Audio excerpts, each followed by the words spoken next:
Hello everyone, welcome to Fossil Fighters the card game. My name is Sleepy Salada, and today I'll be showing off Set D, the new set for Fossil Fighters the card game. I'm going to give you guys some history about the current card game at the current moment so you guys can understand how the cards work. So let's begin. So I'm going to be analyzing the new cards revealed for Set D. And this is a large variety of cards for either new strategies such as the Boneysaurs that are muchly anticipated, and support for older decks such as Dinaurian, which has been very good lately. I'm going to view these cards based on the current cards playable in the game and how it fares against decks currently playable in the format and how playable they will be or how they will change the current metagame. To give you some context on the metagame, here we have our pie chart for the top 4 decks for the last 3 months, aka the top 12 decks. So our biggest meta contender currently is Seismo Mill, which is a very huge deck that's just whole gimmick is to deck you out. Dinaurian, which is based around using action cards to control the game and using big attacks that either poison you or confusing you to control the game. Tricera, which is just big punch for low cost. For rogue decks, we have Tyrants, which are just like T-Rex, Arrows, Aloe, just big guys who hit hard. Mono Fire featuring Demetro. Mono Water featuring Onyx, both gain power based on the water Vivisaurs in your discard pile, but play vastly different. And then for our playable decks that aren't really being featured that much, we have Raptors, which currently are not in the pie chart, but they do kind of sneak in here and there. Coin Flip, basically decks that use very powerful coin flip effects. For example, Tophus has an OTK attack where if it hits 3 heads, it will instantly kill a Vivisaur. Brachio Control, featuring Brachio using a bunch of action cards just to slow the pace down and beat your opponent through a slow grind game. So let's talk about the best current cards in the format. Currently there are a few problematic cards in the Set C metagame, mainly Seismo and Dino Dummy. I'm going to kind of explain how they work. Seismo is really hard to get rid of if it uses Earth Crush at least twice in the game. That is basically the end of the game.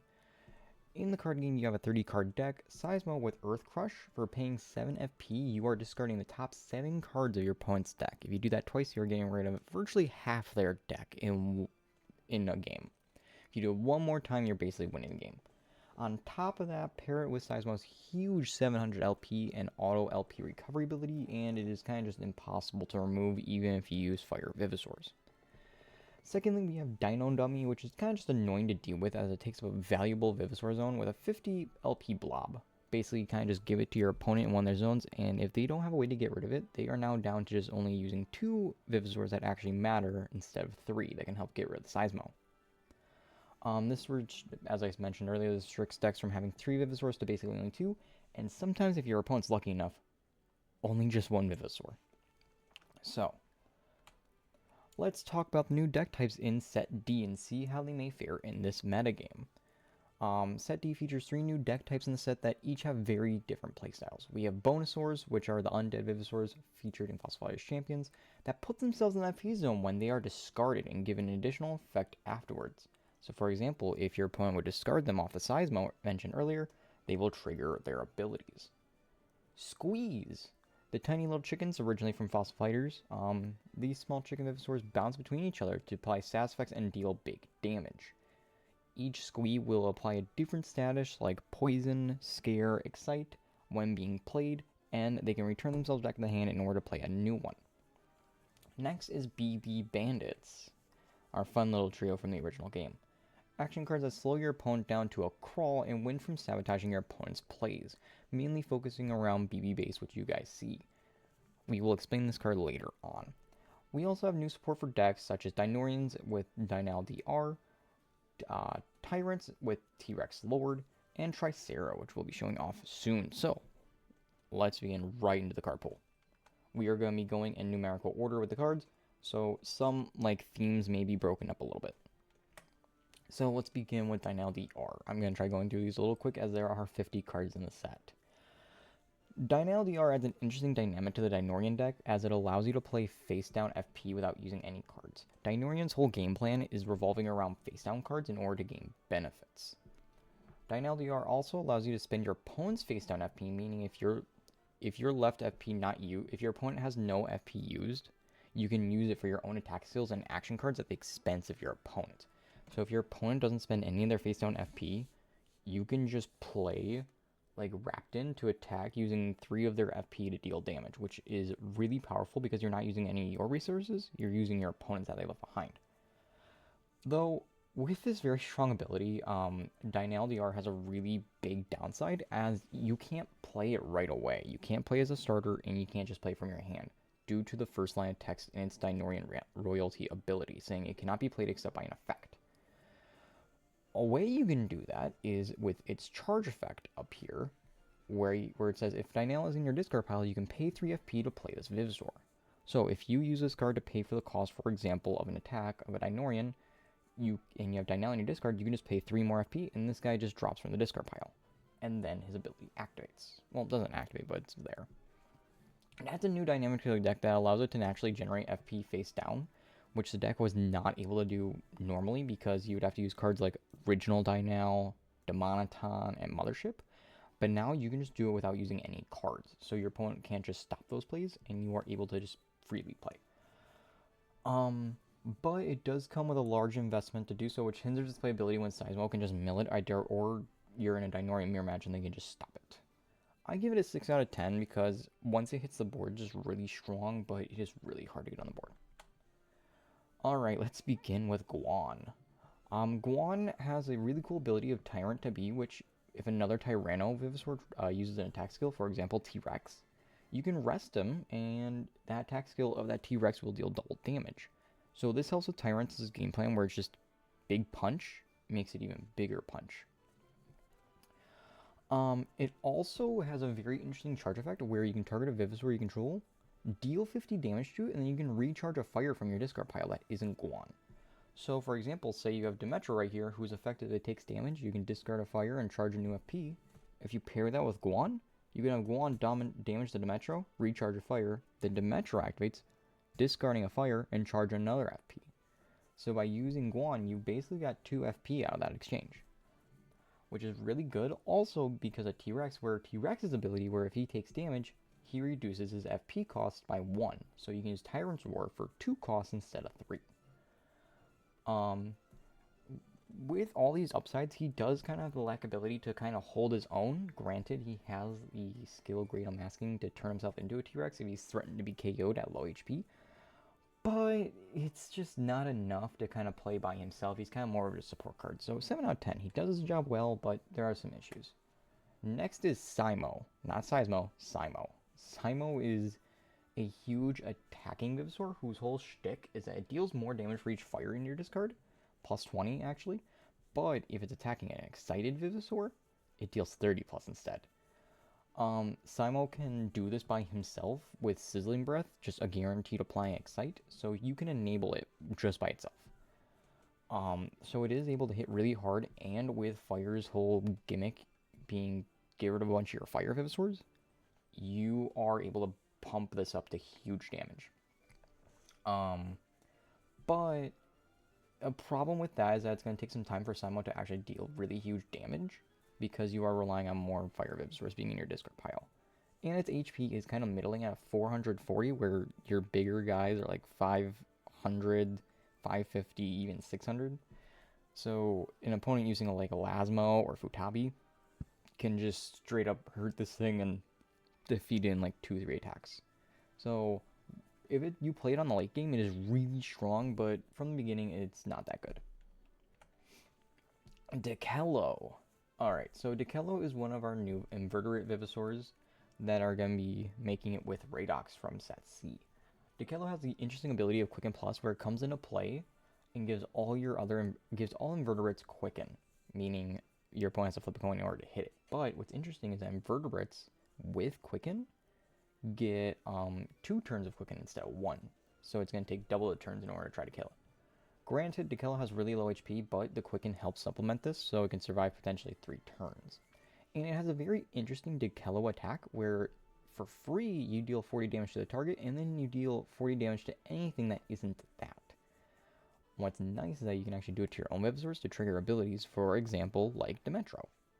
So Dekello is able to do tiny bits of spread damage to kind of allow you to multiple KO Vivisaurs at the same time. Dekello also has an interesting ability, charge effect, where you can target an action card in your deck, or I'm sorry, not target, take one, and then just put it on top. So you can basically, quote unquote, search like a beginner or a miraculous fossil for your deck for the next turn. It does have very low LP, but so like Viviswords, like again, Futabi, Elasma, or even Toba can kind of just KO it in 2 turns, which are commonly played cards. And its damage barely outspeeds Seismo LP recovery. I'll give it a 5 out of 10 for uniqueness, but it just can't fare right now in the current metagame. Now, I'm going to take a break from the Fire Viviswords to kind of show off a new card type. We have Buster Probe. Art credit to Melon from our Discord server. Currently, the credits are not being corrected by the machine, but that's not here nor there. Buster Probe is a new tool type of card. So basically, you can equip it to a Vivisaur underneath the card, and it will apply it a buff. So, Buster Probe has the ability to where you pay 1 FP, put it under a Vivisaur. And while it has this, it gains the ability of, if the equipped Vivisaur would take damage from an attack skill, you get rid of the Buster Probe, and the attacking Vivisaur takes 100 damage. This can be very strong against decks with small HP, for example, like Raptors, where if they try to attack you but they have low LP, you go, okay, I gave her the Buster Probe, your guy takes 100 damage and you might get a free KO off of that. You can also use this when their main attacker is kind of just low on low LP, so it disincentivizes them from attacking. Buster Probe is really easy to play around, as your opponent though can kind of just use a small attack on it or a big HP guy and kind of just absorb the hit, so you won't get a KO off of it. But it does disincentivize, attacking with lower LP. So it's very good. In my opinion, a 6 out of 10 due to just how you can play around it. But I think it's a really good first start to tool cards. So let's come back to Fire. So, B-Rex is part of the new Boneysaurs Vivisaurs that has the powerful ability of Bone Return, which every Boneysaur has, which can place itself into your FV zone if it is discarded in any way. And B-Rex deals 50 damage when it returns to the FP zone. Every Bone Return has a different effect. You'll see later. B-Rex is really strong because both its discard and its charge effect deal 50 damage to a Vivisor if it's used. So if you use both effects in the same turn, you're dealing 100 damage for free, basically. You can pair this with cards like Pauline, which discard a card to add 2 fires, or Talongill, which can discard a card to draw a card. So you can easily enable this B-Rex. Easily. And B-Rex can also use Skeletal Assault, which discards the top 3 cards of your deck, which can enable possibly more Boneysaurs if you discard them. It mixes, like I said earlier, it mixes well Pauline and Talongill, which you can discard them. It may have low LP, but honestly, I don't think you're really gonna play this unless you're playing like a pure Boneysaur deck, like you're not playing it on the Vivisor zone. Mainly just gonna be that FP card zone. Due to this flexibility and just power behind it, I give it a 9 out of 10. I think everyone's going to be playing this card in some shape or form. Speaking of Boneysaurs, we have our next one of Bijara. This one has a very strong charge effect, where if it's spent, you can add any Bony Vivisor or Bare Bones Brigade card, aka Don Boneyard or Bare Bones Brigade, the card. You can also deal huge damage with Bony Miguel, its second attack skill, where it deals 30 for each Boneysaur in your discard pile with a different name. There are a lot premiering in this set, I think actually all of them. So you can deal upwards to 180. Bijara, like I said, has a charge effect of adding any Bare Bones Brigade or Boneysaur. So you can add cards like Don Boneyard to any deck with Bijara. So you can go, okay, I charge the Jara, use it, and now you can add Don Boneyard. And now you have a Don Boneyard for your opponent's turn. Or you can be a more aggressive play and do Bare Bones Brigade, so you can attack your opponent again with discarding a card from their hand or their FP zone, or dealing damage. It also has a very good variant of Bone Return, where if it's discarded, you can put it in the FP zone and rest a Vivisor. So if you get rid of it on your opponent's turn, you can rest one of their attacking Vivisors, and they just can't attack with it that turn. For example, Demetro. If Demetro gets attacked, you can send the Bijara. Bijara will rest another Vivisor that didn't attack that turn, and you charge the Bijara. So you just stopped an attack when your opponent attacked your Demetro. And next turn you get a search, which is really strong. I think with all these upsides, it's 10 out of 10. Plus it also has a guaranteed sleep attack. Granted, its long range kind of hits its playability a little bit, but honestly, I think this guy is amazing. Now let's go on to Squirk, one of our many chicken Vivisors, or birds. On play, he applies Excite and charges a bird from your discard pile. All of the Squeak Vivisors have the ability to search their corresponding attribute, aka Fire with Squirk, Squick searches neutral, etc., etc. So you can splash these in any kind of deck that needs just a quick fire, quick water, quick wind, etc., etc. Squirk is strong due to just being able to apply Excite on a Venusaur, so it just stuck, but you do need to charge a bird at the same time. So you might need a little bit of kind of already playing the game a little bit. Also, its Burning Wave ability has the ability to return it back to your hand and play another bird that's not a fire. Every small chicken, like Squeak, Squirk, Squith, has the same attack. So you can just use this attack, return to your hand and play a different bird. And attack with that, then return it, and then play another bird. So you're kind of bouncing between each other to do many attacks. So I think this is a fun little deck that will have like interesting play, and its charge effect can be played in almost every deck that wants a fire. So I view it a 5 out of 10. It's just by itself is not that good, but if you pair it with the birds, it's really strong. Alright, so we have Cryo Magma. Cryo Magma is a silver Venusaur, meaning if you've played Champions, if you apply a silver fossil to a Venusaur, it will change color and have different abilities. For example, Cryo Magma is centered around exciting, whereas Cryo is based around poison. Cryo Magma has a very strong ability of Frostburn, where during the end phase, all Venusaurs with Excite applied to them take 100 damage. You can also easily apply Excite with Cold Shout. You can pair this with Seismo, earlier mentioned, so you can do a fire-based Excite deck that just deals huge damage. Cryo Magma also has a very interesting charge effect where you can immediately charge a Venusaur from your deck with a poison attack skill. So Plesio 0, which is seeing a lot of play due to it just being able to just poison something when it's used in the FP zone, means you can just quick charge the Magma, use it, charge a Plesio 0, then use that. So you just have basically another way of getting a Plesio 0 that you didn't normally have. It also has an interesting Cryo combo attack where you can discard a fire or water from your deck, meaning you can discard the earlier mentioned B-Jara or BB-Rex, or B-T-Rex, B-Rex, whatever, to get to them to deal more damage. I think Cryo Magma will see play. It has a lot of interesting uses, and it's just really strong by itself, but can be paired with a lot of good cards. But again, I kind of mentioned earlier with Simo's HP is kind of just lacking, and it is close range, so it's kind of just, in my opinion, pretty strong, but it has its weaknesses, so 8 out of 10. Now is the big man himself, T-Rex Lord. T-Rex Lord is a super evolver of T-Rex, meaning it requires you to use Miraculous Fossil on a T-Rex you already have in order to play him. So he does require some setup, and after you play him with Miraculous Fossil, your turn does end. So you can't use him right away. T-Rex Lord has a lot of power behind him. His ability lowers his attack skill costs by 1 FP for each fire in your discard pile. So if you have 3 fire Venusaurs in your discard pile, his Lordly Strike is free, and if you have 9, his Lordly Fire is free. His Lordly Strike has the ability to discard a Fire Venusaur from your deck the moment it hits, so it helps reduce the cost of your attacks even more. His Lordly Fire has a very powerful effect of charging 3 Venusaurs straight from your discard pile, but it does become your end phase, so you can't abuse them. You can pair this with powerful charge effects like Nichus, who has the ability to just discard a card from your opponent's hand, T-Rex to deal 50 damage to everything, or U-Raptor, which can potentially poison something. So you are doing some very nasty things. You can also pair this with the Boneysaurs, which I showed earlier, to get some more damage on the board. T-Rex may be able to do huge damage, but it just requires a lot of setup to get going and can be easily stopped. But once it does get going, it is really hard to stop. Also, with all Silver Evolvers, your opponent gets 2 KO points when it's defeated instead of 1. So if they out this guy, you are really behind. I give it a 7 out of 10 just because once it's played, you kind of just win. But it just has so much power behind it. Let's move on to Waters. We have Chellin. Chellin is a controlling Venusaur whose whole gimmick is Ancient Lock, where your opponent just can't swap Venusaur zones at all, even if they're like not excited or anything.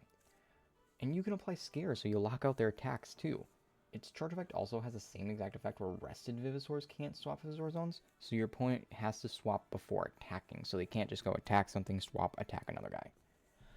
Chellin, to me, is a very annoying Venusaur who just prevents your opponent from switching zones and can lock out attacks. But due to him saying your opponent can't switch, you can still switch their Venusaurs. For example, you can use Whirlwind down here. that says you target 2 of your opponent's Vivisaurs and just swap them. So you pick the advantageous spot you want them to be in for you, where they can't move them around. You can also pair his ability, his moveset with Digamid, so they also have to pay extra FP in order to attack, and their Vivisaurs can't attack the turn they're played because they're rested. So you are really controlling the game with just how much you are slowing them down. But with all these really annoying attributes to Chellin, he is so frail, he will die to a fart. He only has 300 LP and he does not deal any big damage.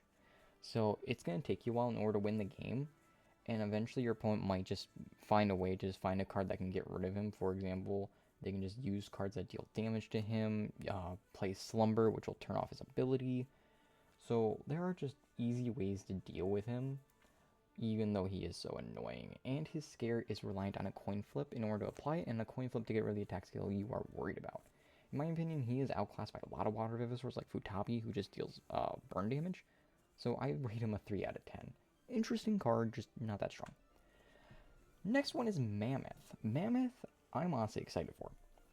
Mammoth has the ability to heal your Vivisaurs with Harden applied to them every time you draw a card. And it has the ability to apply Harden to itself with Mammoth Cannon and draw a card with Trunk Lash, meaning you can apply your ability all by yourself on Mammoth. Mammoth also has a really strong charge ability where you can target a Vivisaur you control, it applies Harden to it, and it heals it for 50. So if there's a Vivisaur you're trying to protect, there you go. It heals up a little bit, and it gets Hardened for next turn. You can combo this card with Toba, who already heals a Vivisaur for 100 of its charge effect, and it can apply Harden to any Vivisaur you control with Pearl Crush. So these two are kind of cool pairs. Next, you can also pair it with Colio. Colio has Neutralize, which removes all statuses applied to your Vivisaurs, and you draw a card for each status removed. So with you applying so much Harden to your Vivisaurs, you can just use Neutralize to remove all of them and draw a bunch of cards. Granted, your Vivisaurs won't have Harden on them, so you won't be able to heal your Vivisaurs with Frost Healing, but it's a way to get a lot of cards. Mammoth independently has a neat thing going on, applying Harden and healing the damage it takes, but in return it just doesn't deal a lot of damage. With Trunk Lash only dealing 70 and Mammoth Cannon dealing 30, it won't really outpace a Vivisaur like Seismo's healing, and it just can't keep up with big attackers like Spinax and Arrows and Metria. So I do a 5 out of 10. I again like its gimmick, but it's just not enough. Now let's get back to Boneysaurs. We have B Plesio. Alright, when I read off this entire thing of B Plesio, take a shot every time I say Boneysaur and Poison. B Plesio is a Boneysaur that can apply Poison when discarded. Can apply Poison when using the FP zone, and can apply Poison with its B Plesio Venom. That is a lot of poison. B Plesio gives decks that discards a lot the ability to freely poison and give Boneysaurs a way to deal more damage in addition to B-Rex's ability. B Plesio Venom can poison an opponent's Vivisaur and even discard the top 2 cards of your deck, potentially allowing your other Boneysaurs to use Bone Return and jump into your FP zone and do additional effects, making your B Plesio Venom only cost 2 FP or even only 1. B Plesio shines in the FP zone, being able to apply a barrage of poison, but makes it not that strong compared to other Boneysaurs and can easily be KO'd by your opponent's Vivisaurs by its low LP. So I view a 6 out of 10. Alright. If you did play the drinking game, I'm sorry, you are probably dead, but if you did not, let's continue. Next we have B Tricera. B Tricera is an interesting Boneysaur who kind of plays a little different compared to the others. He still has Bone Return, where if discarded you play him, but he applies Harden to a Boneysaur you have. Where he's a little different is that Bony Morph allows you to charge him and play him in play any Boneysaur from your deck, rested. So you can bring out B-Rex or B-Jara straight from the deck. Now what makes him really interesting is his charge effect, whereas until the end of the next turn, you can play Bare Bones Brigade support action cards as attack action cards. We have not gotten to those yet, so once we get there, I will show the applications. But just to let you know, this can range from adding a Boneysaur to your hand, dealing damage from how many Boneysaurs are in your discard pile, and dealing extra damage. So, being able to use this during your opponent's turn can be very strong. A big downside of B Tricera, though, in my opinion, is that he just requires a lot of setup in order to fully take advantage of his charge ability. And you're not really going to want to use Bonymorph because you'd rather want your Boneysaurs in your discard pile. Or if you're playing a pure variant, you're just going to play a different Boneysaur at the start of the game, in my opinion. And his charge effect does not really warrant you wanting to start with him compared to Proto, where Proto just adds a Tricera when it's used. So, in my opinion, 4 out of 10. Alright, another chicken. We have Squilk. Squilk is honestly the same exact thing as Squirk, but instead of doing Excite, it deals Poison. In my opinion, I think this one is better than Squirk because it just deals more damage over time because you are just going to apply Poison to multiple things. Because you'll play it, deal Poison, return to your hand, bring out a different chicken, that chicken's going to attack, return itself back to the hand, and play Squilk again and deal Poison again. So you're applying Poison a lot and dealing a huge amount of damages over time. Another thing is that this one adds a Water Venusaur from your deck to your hand, so you can pair this like Rupert. So you're adding 2 waters to your hand, which I think is really good. Again, kind of the same thing. Squirk and Squilk kind of just do the same thing.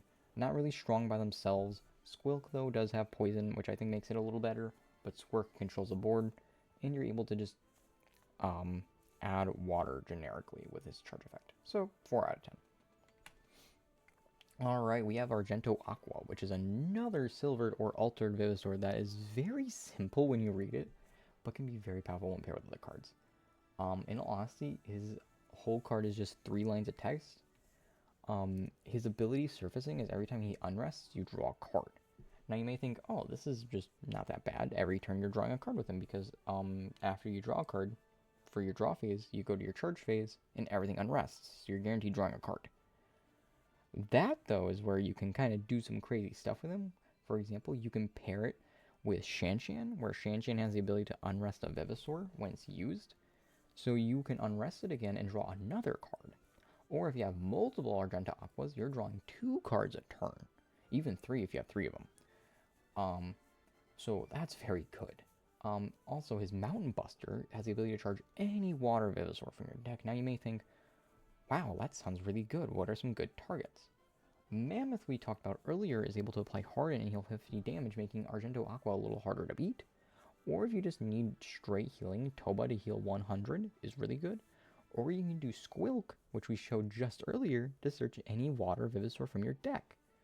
Mountain Buster, in my opinion, is really strong and versatile, and I feel like a lot of people are going to try to mix with the deck.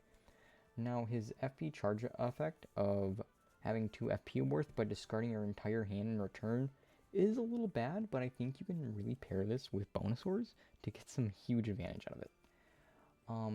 Now, one fun combo I think you can pair with Argento Aqua is the Mammoth version of the deck, which I was talking about earlier, where if you have him plus Mammoth, you're healing your damage off of your Hardened Venusaurs because you're drawing a card during your draw phase, and you're drawing a card during your recharge phase when he unrests. So that's 2 times all your Venusaurs with Hardens are healing 50 damage. So I think this might be a fun little water deck to kind of play around with. But yeah, 8 out of 10 in my opinion. Just the simplicity just makes it really strong. But at the same time, its charge effect is a little harsh if you try using it in other decks. Next up is Heracles, or Heracles, whatever. This is the Super Evolver of Tricera. And honestly, I'm excited for him too. It deals heavy damage with its Champion Heart ability for low investment because all Ceratops Venusaurs deal 30 more base damage. Now, your Tricera, your Penta, your Centro are all going to deal 110 damage with Running Smash for 1 FP. That is absurd. Now, you can also pair that with Heracles' Blade, which can apply Inflame to any of your Venusaurs. So your 1 Running Smash from Tricera goes from 110 to 160 for only 1 FP. That's insane. And then you have Heracles' Boar for 7 FP dealing the most damage in the game printed on a card of 230. But it reduces its damage by 20 for each card in your opponent's FP zone. Right now people aren't really hoarding FP, so you can take advantage of this really quickly and just KO something really fast, especially Fire. Pair the Champion's Heart with Sorehead the Champion while you have Centro, and your Centro is going to deal so much damage for no reason. You're probably just going to straight up win the game with it as a free KO. Heracles allows Ceratops Venusaurs to deal a ton of damage, but it being a super evolver does, have the hindrance of ending your turn when you play it, and is 2 KOs when it's knocked out. Heracles itself also isn't a Ceratops, so it won't gain the bonus of its ability and things, for example, bonuses of other cards, for example, Tri-Torpedo, so it doesn't even work with the Team Skill card. But honestly, I think its pure power and simplicity of dealing extra damage and giving more damage to all your guys is more than enough to give it a 9 out of 10. Let's move on to wins. We have B Lambio. B Lambio is an air Venusaur that can discard any Boneysaur from your deck and heal 80 LP when using the FP zone. In my opinion, that's really good. B Lambio, I think, is the strong starter of the Boneysaur deck because its Bony Shove just straight out just discards any Boneysaur of your choice from your deck. So you can discard a B Jar to get a free search later on, B Plesio to deal damage with poison, or B Rex to just deal a flat 50 damage. With this, you can also just use Jara to search Bare Bones Brigade or Dom Bonnier later in the turn. Hold on. His Bone Return variant also is very strong, where if it's discarded, you just draw a card. So if you pair this with like Town Guild, you're discarding a card to draw 2 cards and gain an FP. That is really good. And his charge effect isn't that bad at all. A lot of your Boneysaurs are having low LP, so if they do survive, you are healing almost a third of their health with just this because you're healing all your Boneysaurs. Honestly, I think this is the best starter in the deck, and it just allowing you to pick any Boneysaur you need in that situation to discard is really good. And its Bony Chop is 1 for 90, which is the highest damage for a 1 cost at the current moment. So I think a 7 out of 10. Next is Bibatera. This one has a powerful charge effect of discarding the top 2 cards of your deck, allowing you to hit multiple Boneysaurs with Bone Return into your FE zone. Speaking of Bone Return, his Bone Return is you can pick 4 Boneysaurs in your discard pile and put them back in your deck. So if your deck starts running out of Boneysaurs, because as you notice, you are discarding a lot of cards from your deck, you can just put them all back. Well, not all of them, but 4. So you can reuse them. And then it has a very unique attack of Bony Swirl, which lets you discard a Boneysaur from your field, and then just play a Boneysaur from your discard pile except Bibatera. So a very cool thing you can do is you can discard a Venusaur like B-Rex, and then play a B Lambia from your discard pile, and then your B-Rex is going to trigger on your discard pile to put itself into the FP zone and deal 50 damage. So you are gaining a lot of advantage off of just Bony Swirl. But in my opinion, though, with these great effects, it's really awkward to use because of its long range. So you got to use a lot of setup in order to get its Bone Return to work. So it's only later game. And its Bony Swirl requires a little bit of setup in order to do the perfect Bony Swirl due to its long range. So 6 out of 10. Another chicken. We got Squirreo. This time, it searches an air Venusaur when used, and it applies Confusion. Now, Confusion is really strong, being able to rest a Venusaur for 2 turns and forces a switch. So your opponent can't really do anything with it for 2 turns. Now, being able to apply this multiple times in a turn will just lock out your opponent. You're just attacking them with tiny little chickens. And again, being able to just generically add a Wind Venusaur from your deck to your hand, which air Venusaurs are kind of needing because Todd doesn't add anything. It brings them back from the discard pile. So I think this is a nice welcome for air Venusaurs. In my opinion, I think this is a 7 out of 10 because it just, between the chickens, has the best SAS condition it's applying, and it's just generically a good effect. Now then, we have Bream Gale, which is the altered version of Bream, who focuses more on a poison game plan instead of a healing and FP steal. Bream Gale can apply poison every time it unrests, but actually it's anytime anything unrests. So during your opponent's turn, when all their Venusaurs unrest, you apply poison to something. Every time your Venusaurs unrests, you apply poison. So during each turn, you are applying poison, which sounds really strong. But if you pair this with M-Raptor and Tro Aqua, another altered Venusaur, you can unrest your Bream Gale multiple times, meaning you are applying poison multiple times. Now, you can pair this with its Toxic Assault attack, which is 4 FP for 90 damage, which has the effect to remove all poison statuses applied to all Venusaurs, and it triggers the poison. Meaning, if you unrest your Bream a lot of times to apply 3 poisons, and then you use Toxic Assault, you just did 3 poisons in one go. You just knocked out 1/4 HP from all your opponent's Venusaurs just from doing that, which is absurdly powerful. Speaking of powerful, his charge effect can also be really annoying against certain decks like Brachio Control, whereas your opponent's action cards cost +1 FP until the end of this turn. So if you use this during your opponent's turn, action cards they play during their turn will cost 1. But if you use it during your turn, attack cards your opponent has will cost 1 extra. So they will use less attack cards during your turn. Honestly, I think Bream Gale is really powerful by itself, being able to just generically apply poison every time something unrests, and can be a bombshell of damage when paired with Tro, Aqua, and M-Raptor. But it's just really frail. So I say a 6 out of 10.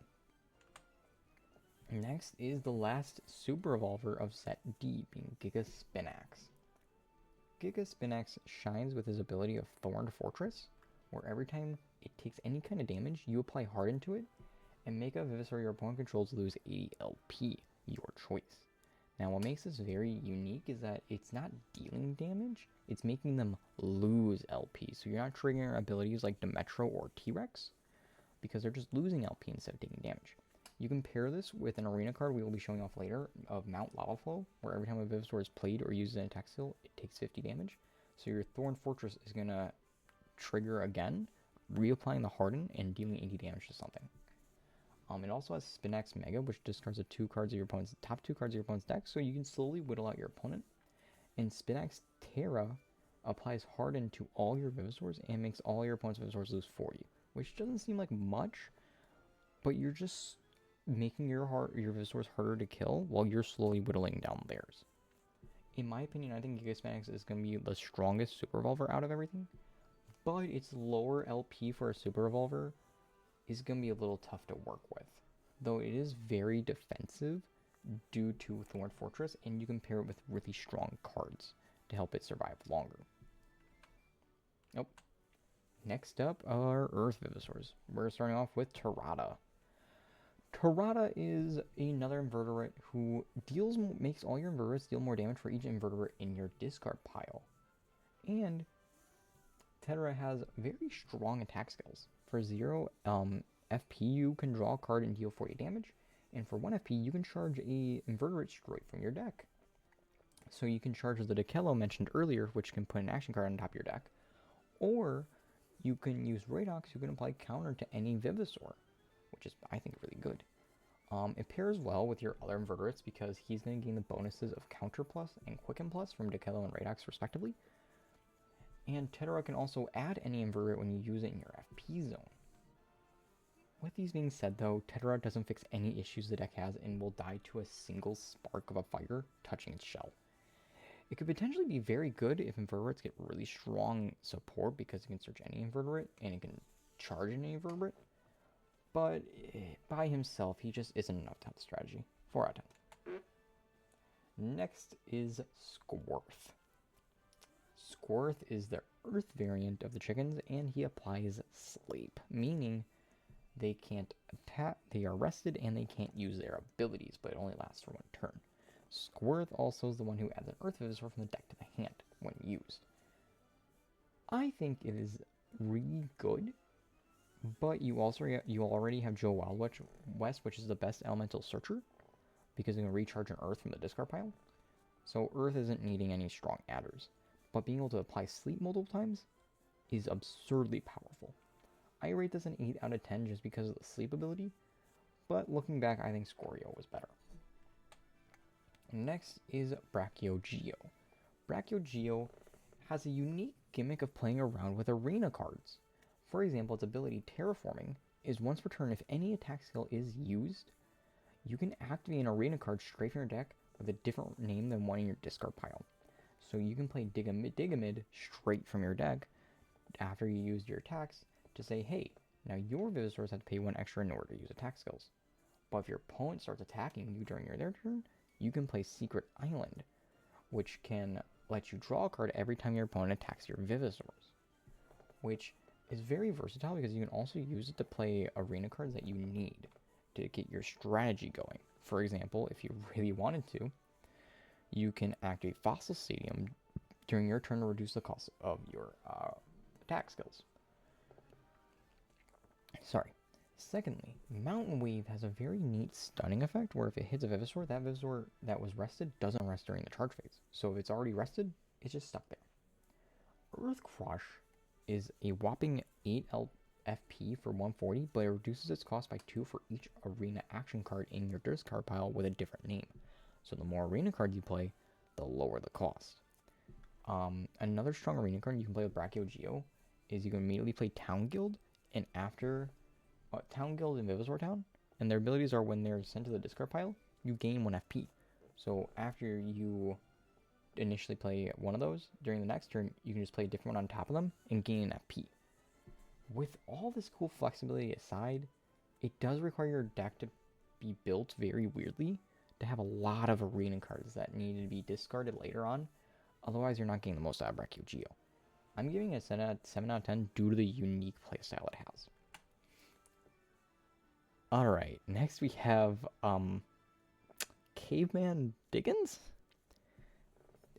Caveman Diggins is not a Vivisaur, but is a Vivisaur card with a very unique game plan by not using attack skills, but rather using action cards that can turn themselves into Vivisaurs. Alrighty, so Caveman Diggins lets you add any action card that becomes a Vivisaur, for example, like Dino Dummy, which we talked about earlier in the video, which can block an opponent's Vivisaur zone. Or you can use a new one, which are going to be shown later, called DI66R, or Digger, which can draw you a card. If any Vivisaur is played, Diggins will use his ability Runaway to add any tool card like Buster Probe and put himself in the FP zone to avoid any damage. If you use him in your FP zone, he adds himself back to your hand to be used again. He also has the other move called Cryo Sleep, which puts himself to sleep and will heal all of the damage dealt to him, even though he only has 200. Caveman Diggins has no aggression at all and requires a slow game plan to win by dealing burn damage and decking your opponent out to win. Completely unlike a Caveman, but I'm giving him an 8 out of 10 due to just the versatility you can use to put him in other decks that give you the option to search Dino Dummy and tool cards.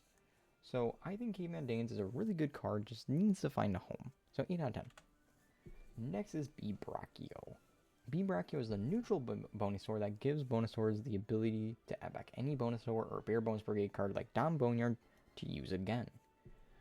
I think B-Brachio is the strongest Boneysaur in a pure deck because it has the ability to add back a Boneysaur or a Bare Bones Brigade card when it's discarded and when it's used.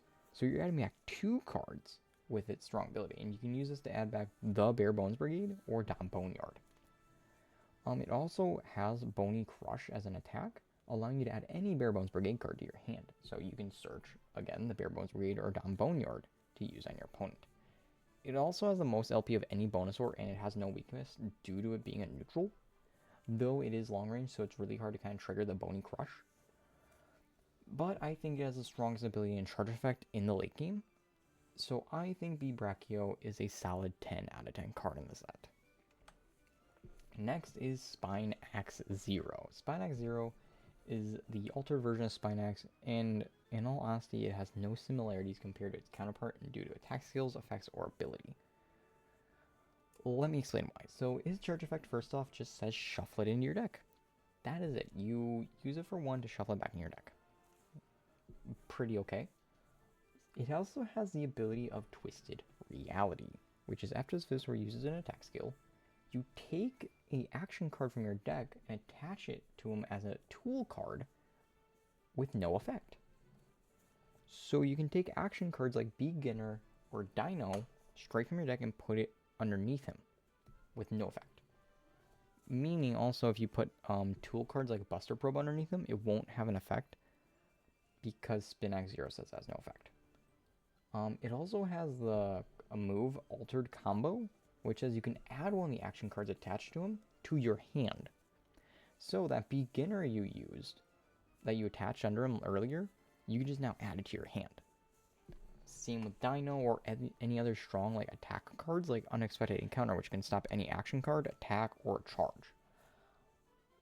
So, Spinax Zero, I think, just is a very strange card with very weird abilities, and doesn't really have a solid game plan because it just is very unique among every other card in the game. So I don't know where to rate it. I think after initially talking about it and comparing it to other cards in the set, I think I would give it a 7 out of 10, maybe a 6. But I think it just needs to find a home before I can give it a solid rating. Now we are down to action cards. These ones are going to be a little quicker. So first off, we have BB Base. BB Base is the arena card I mentioned earlier, which is centered around the BB Bandits. It allows you to use one additional attack action card without using an action point. Granted, again, just to remind you how action point works, is that you gain an action point during your charge phase for every Venusaur your opponent had during your start of your turn. And you don't get any new ones until your next recharge phase. So your opponent has one Venusaur, you can only use one action card until your next recharge phase. With BB Base though, you get a free action point to use on an attack action card. And your BB Bandit cards require -1 FP. So the BB Bandits, which is a 3 cost, can turn into a 2 cost. And your BB Bandit Surprise can also turn into a 1 cost. It also has a sneaky little effect of whenever one of your BB Bandits is done being used. For example, after you use BB Bandit Surprise, you discard the top card of your opponent's deck.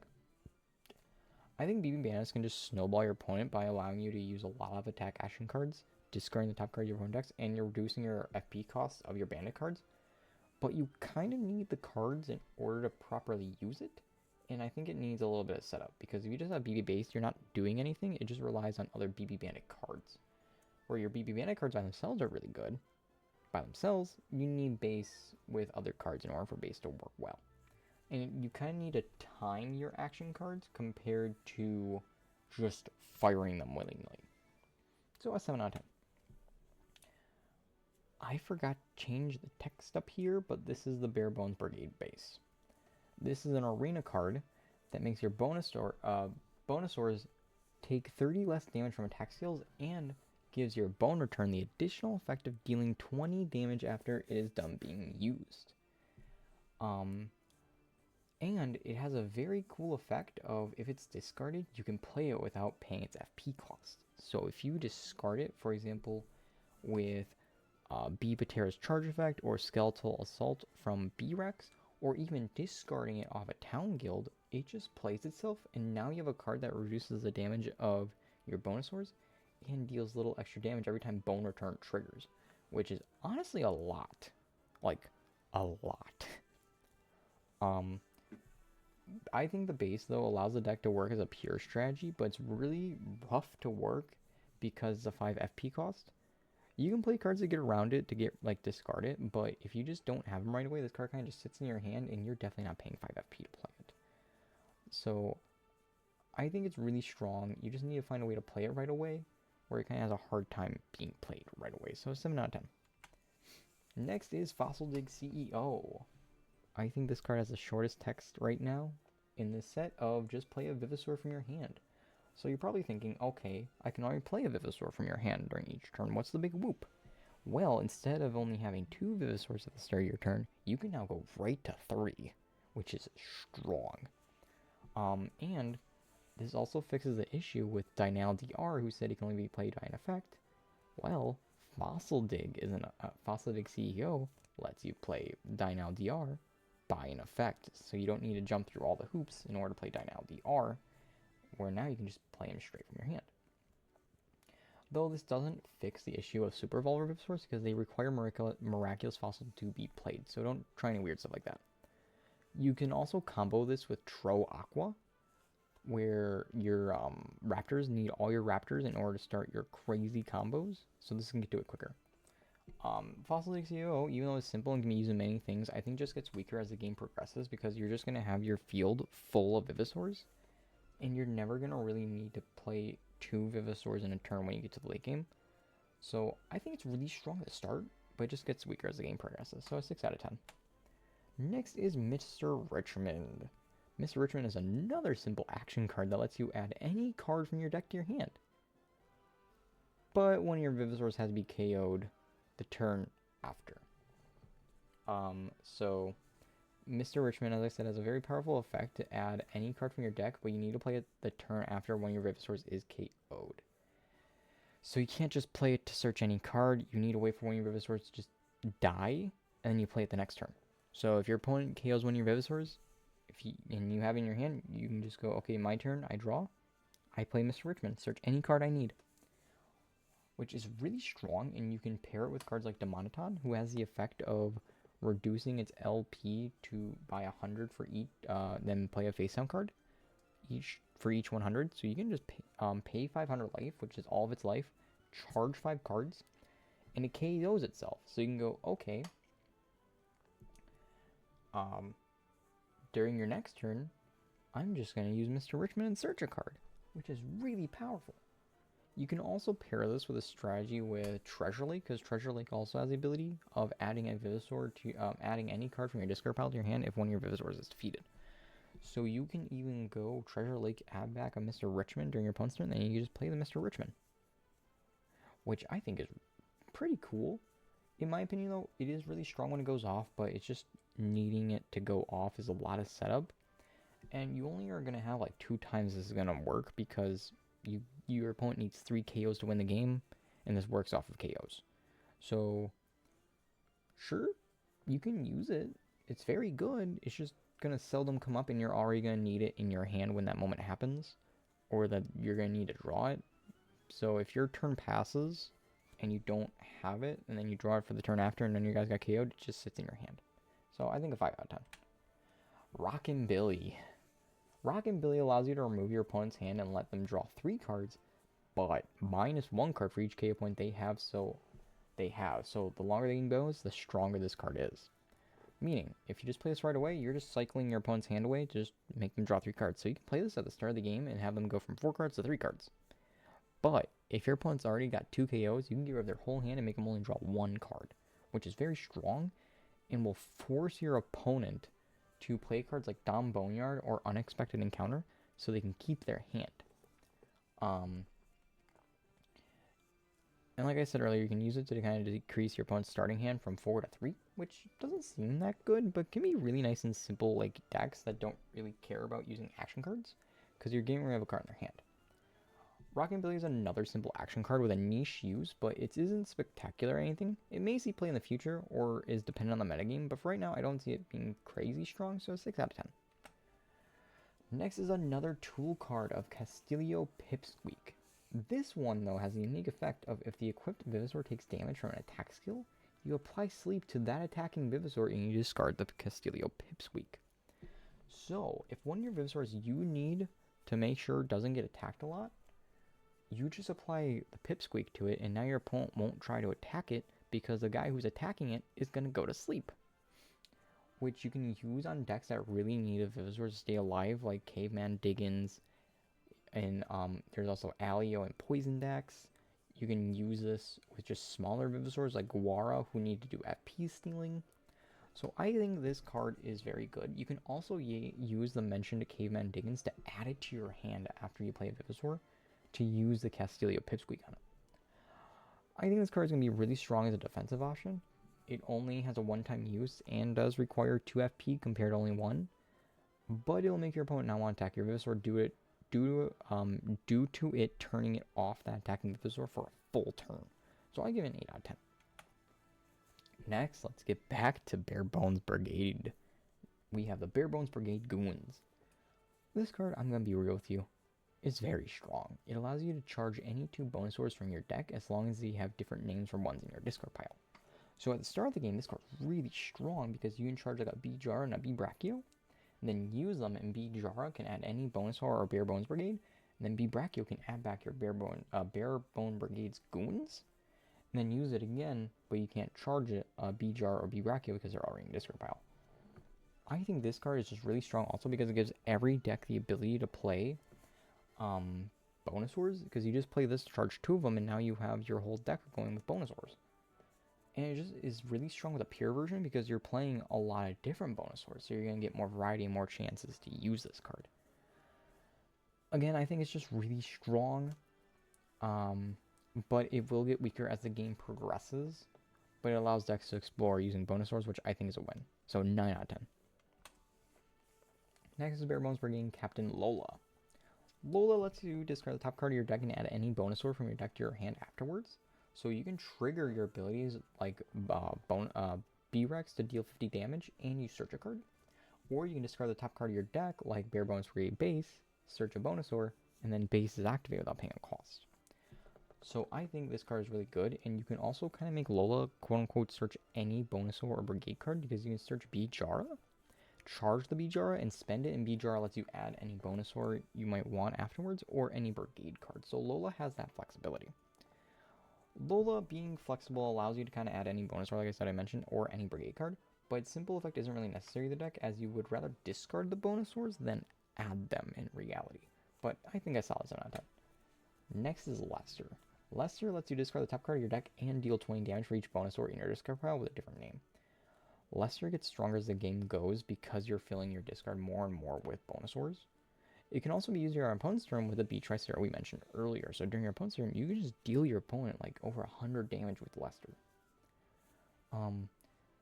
Next is you can also use your bone returns during your opponent's turn, like Bijara, allowing to rest an opponent's Vivazor, like I mentioned earlier when we had Bijara up.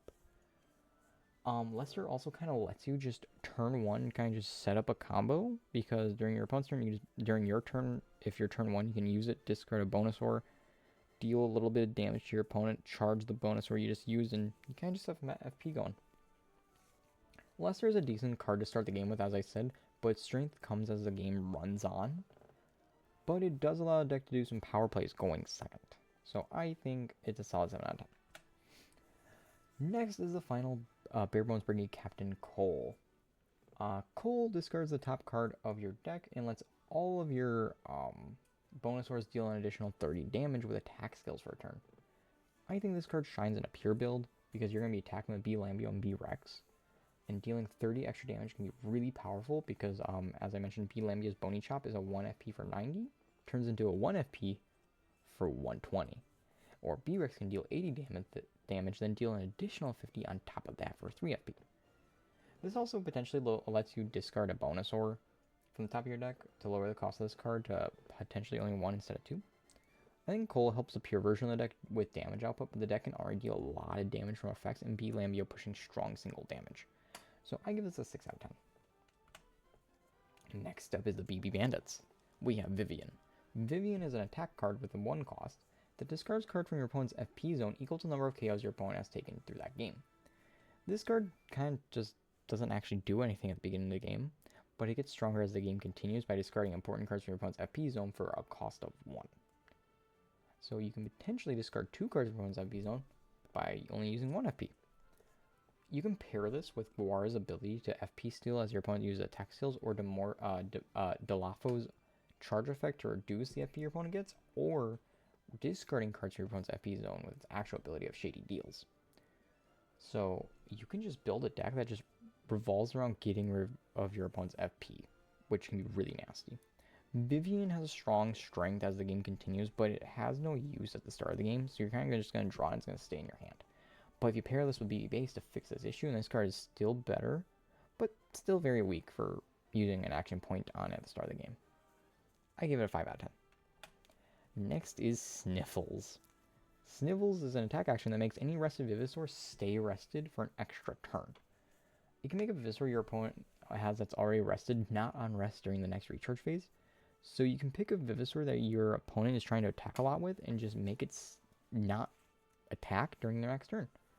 You can pair this with Futabi's charge effect to force a Vivazor to be rested and then keep it rested, or use Slumber on it to make it stay rested again with its ability also turned off.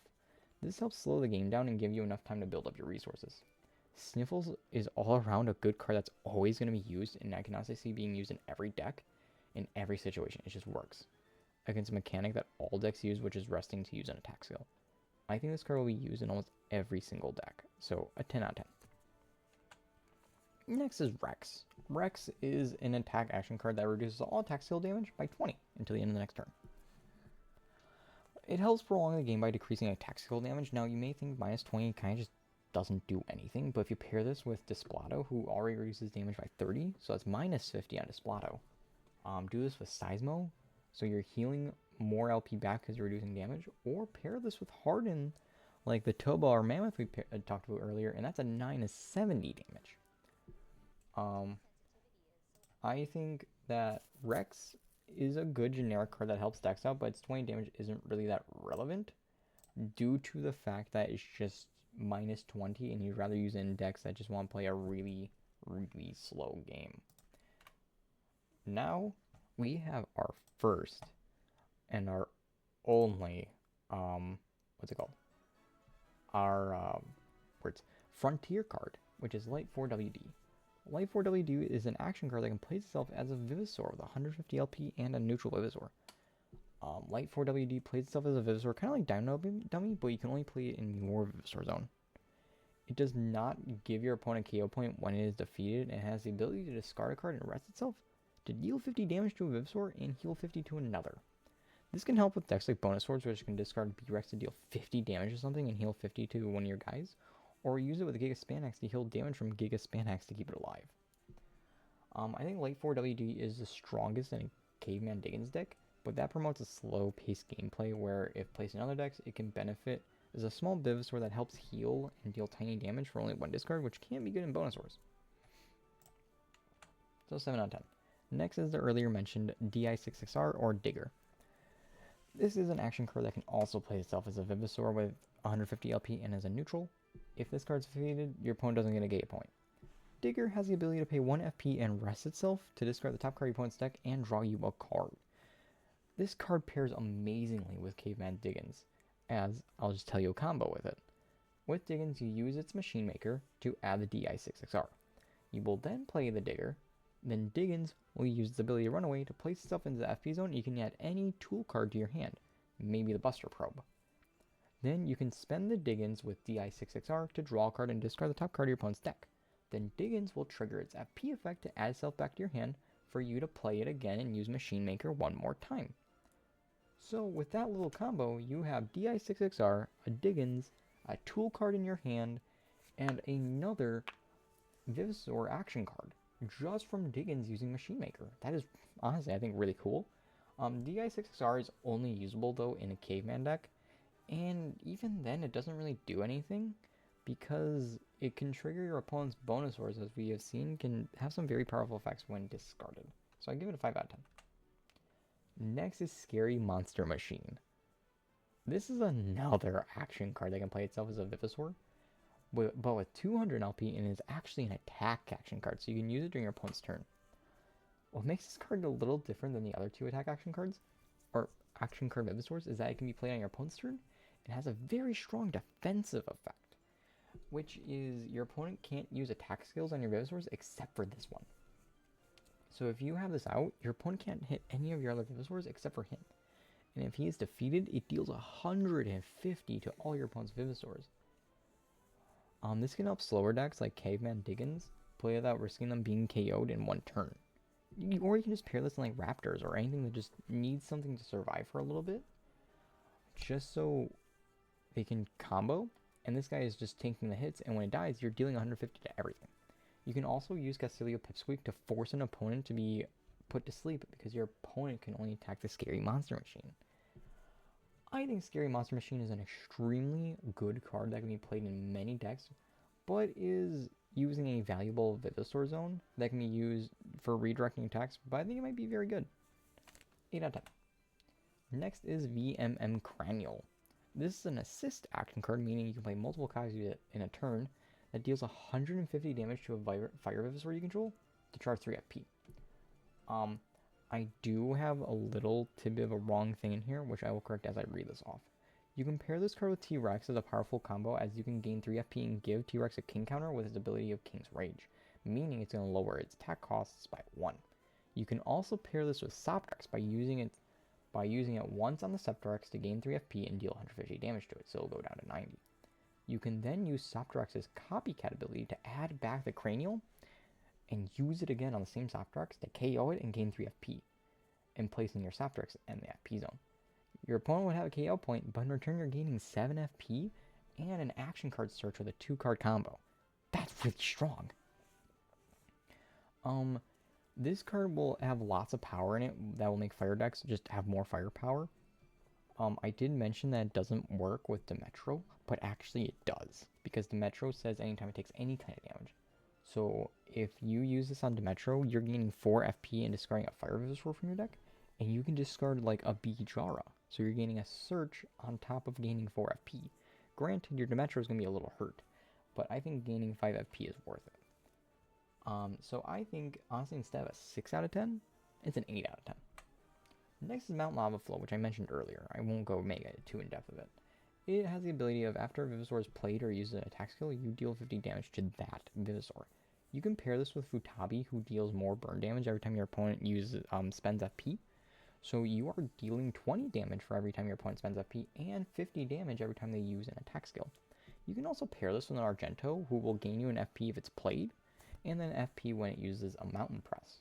So you're using Mountain Press for free of charge, but it is taking 50 damage every time. I think Mount Lava is a really good arena card to play and just let it deal passive damage over the course of a game. But it doesn't really warrant your opponent as a huge threat to remove unless they kind of just play into it. So I think that's 6 out of 10. Next is Fossil Cannon. Fossil Cannon is an action card that can deal big damage equal to the number of cards you discard from that can deal the big damage equal to the number of cards you discard for its cost. And each card you discard, it will lower its cost as well. Fossil Cannon is stupid strong. It can deal huge damage. Like, huge damage. For each card you're discarding, you're dealing 50 damage. So if you discard 4 cards, you're dealing 200 damage. You are one-shotting a chicken or Caveman Diggins with this card if you discard 4 cards. It also reduces its FP cost by 4 because you're discarding 4 cards. You can also pair this with B-Rex, who will deal an additional 50 damage on top of that. This card is amazingly strong in Brachio decks because you discard your whole hand, and then during your end phase, you're drawing more cards because of Equalizer, who says at the end of your turn, you draw cards until you have the same amount of cards in your hand as your opponent. So if you discard your entire hand, you'll have 0 cards and your opponent will have 4. So you're drawing 4 cards after dealing 200 damage. The only issue with this card is if it gets stopped by Dom Boneyard or unexpected counter, because you are losing your entire hand to use this card. But it is a 10 out of 10. Next is Pickaxe. It's another tool action card that can equip itself to one of your Venusaurs to give it the ability to draw a card by resting itself. It's a nice addition to decks that don't completely focus on attack skills. You can use this with Mammoth to draw another card, thus healing another 50 LP with your Venusaurs with Harden. You can also pair this with Spinax to draw cards as it's walling many hits and dealing damage back. You can also use this in Brachio Control, as I mentioned earlier, to draw into more attack action cards to use on your opponent because your Brachio is never attacking. Pickaxe is a very simple tool card that can see play in some decks, but won't be used in everything because you are using it to rest a Venusaur to draw a card instead of resting your Venusaur to attack. Anti-Matter Beam. This is the team attack card for Dinaurians that requires Dynal DR and 2 other Dinaurian Venusaurs. This card will make all your opponent's Venusaurs lose 70 LP for each face down FP. Anti-Matter Beam becomes the first card in the game with a win the game effect, because it says your opponent's Venusaurs lose 70 LP for each face down card in either player's FP zone. If there is exactly 7, you win the game. So if there's 7 FP cards on the field that are face down, when you use this card, you just win the game. If you use it for its intended use, it still deals a huge amount of damage. If you just have 3, you're dealing 200 damage to everything. Being able to one-shot a lot of Venusaurs with just this one card. But Anti-Matter Beam falls into a very hard place to use due to it needing 9 FP, having Dynal DR, which requires setup to play in itself unless you have Fossil Dig CEO. You need to draw this card as it's not a Dinaurian card, so you can't use your opponent's FP to play this. It's a huge, flashy power card that says win the game, but it just isn't good. 2 out of 10. Next is Dino Cakes. Dino Cakes is a tool action card that equips itself to a Venusaur and will discard itself to prevent damage from an attack skill instead. Dino Kicks will take a single hit from any attack skill and prevent all the damage, but not the effect. So if your opponent uses a skill that says deal damage, then poison it, it will get rid of the damage, but not the poison. This can also protect more frail Vivisaurs like Guara, who want to stay on the field and steal FP, or M Raptor that wants to survive, so you can set up the infinite Raptor combo and win from that. This can also help stop spread damage from attack skills like Tyrant's Roar or Team Action cards, as this stops any damage being dealt to the Vivisaur. With that being said though, Dino Cakes has the issue of discarding itself from any attack that would deal damage, even if it would deal 0 damage. Your opponent can easily play around it by using a cheap attack on the Vivisaur and getting rid of the cakes really quick. But a solid 8 out of 10. Finally is Squeak. This is the neutral bird that can apply Scare and adds any neutral Vivisaur. With that being said, this is the only card that can generically add any neutral Vivisaur from the deck to the hand. So this gives neutral Vivisaurs a way to add any Vivisaur that's a neutral from your deck to your hand that isn't Dino, which I think is huge. And it being able to use Scare is really good because you can lock out big attacks. That being said though, it is the most offensive if you have it on your field taking attacks because it is neutral, so it has no weaknesses, but it just won't survive more than 2 hits. So honestly, 5 out of 10. But with that being said, that is every card in Set D. I thank you everybody for watching this video, kind of me going over Set D and how everything works. With that being said, I think these cards are going to make a huge impact in the Set C current meta, with Seismo kind of triggering all the Boneysaurs and having a bunch of tool cards that can help survive against very strong attacks from Triceras, and just a lot of small options that can deal with Dinaurian's FP issues. So, thank you guys again for watching. If you guys want to join the Discord in order to play this game, please check out the description, and I can't wait to see you guys there. Thank you.